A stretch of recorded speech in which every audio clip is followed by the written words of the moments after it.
Kiumia githuru niguo murimi umwe itũra-inĩ rĩa Bawa kaunti-inĩ ya Samburu atũnganire na bomu mũgũnda-inĩ wake rĩrĩa arimaga, ũndũ ũrĩa wacũngĩrĩirie ahũre riboti kũrĩ maabitha a borithi, amu bomu ĩno yarĩ kĩndũ atonete rĩngĩ mũtũrĩre-inĩ wake.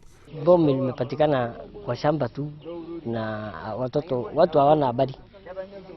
Na hii bomu ni hatari sana kwa sababu hatujaona kitu kama hii.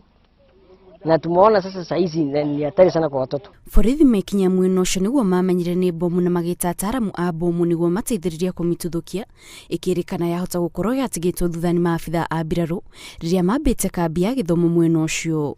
We receive a report from Bawa sublocation that one farmer, while cultivating his farm by tractor, he unearthed a metal object which was suspected to be explosive.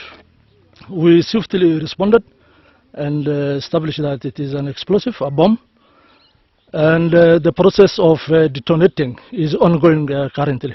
Ataramu a bomu nĩ maratũthũrire bomu ĩno ĩrĩa ĩraikarĩte kiumia kĩmwe kĩrangĩrwo nĩ aikari itũra-inĩ rĩrĩ nĩguo gwĩthema na mũndũ o wothe kũmĩkuhĩrĩria makĩria rĩrĩa ciana irathaka. Tulikuwa naye for 1 week now, and I think tulikuwa na wasiwasi for those days. Alafu sasa I think tuko sawa sasa hivi, walikuja kulipua, so then thank you for that, kwa sababu hakuna kenye ilifanyika for those days. Tulikuwa tukichunga tu watu wengine wasikuje kuangalia, ama hata mifugo wasiende kuikanyaga, so then I think it's now okay. Tunaomba vijana wa Samburu na wase wale wanashunga mifugo, kitu yoyote ambayo ukiona shuma yoyote, tafadhali mjaribu mkanye watoto wasishukue na kubeba kwa mkono, waeleze wenye wanahusika, ndio kama itakuwa bomu kama hii basi wapate usaidizi kutoka kwa wataalamu ambaye ni bomb experts. Aikari itũra rĩrĩ maugĩte nĩ harĩ bata wa ũthuthuria mũhinyu gũtabanio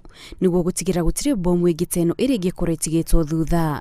Ngĩribotera Inooro TV, njĩtagwo Kate Muthoni.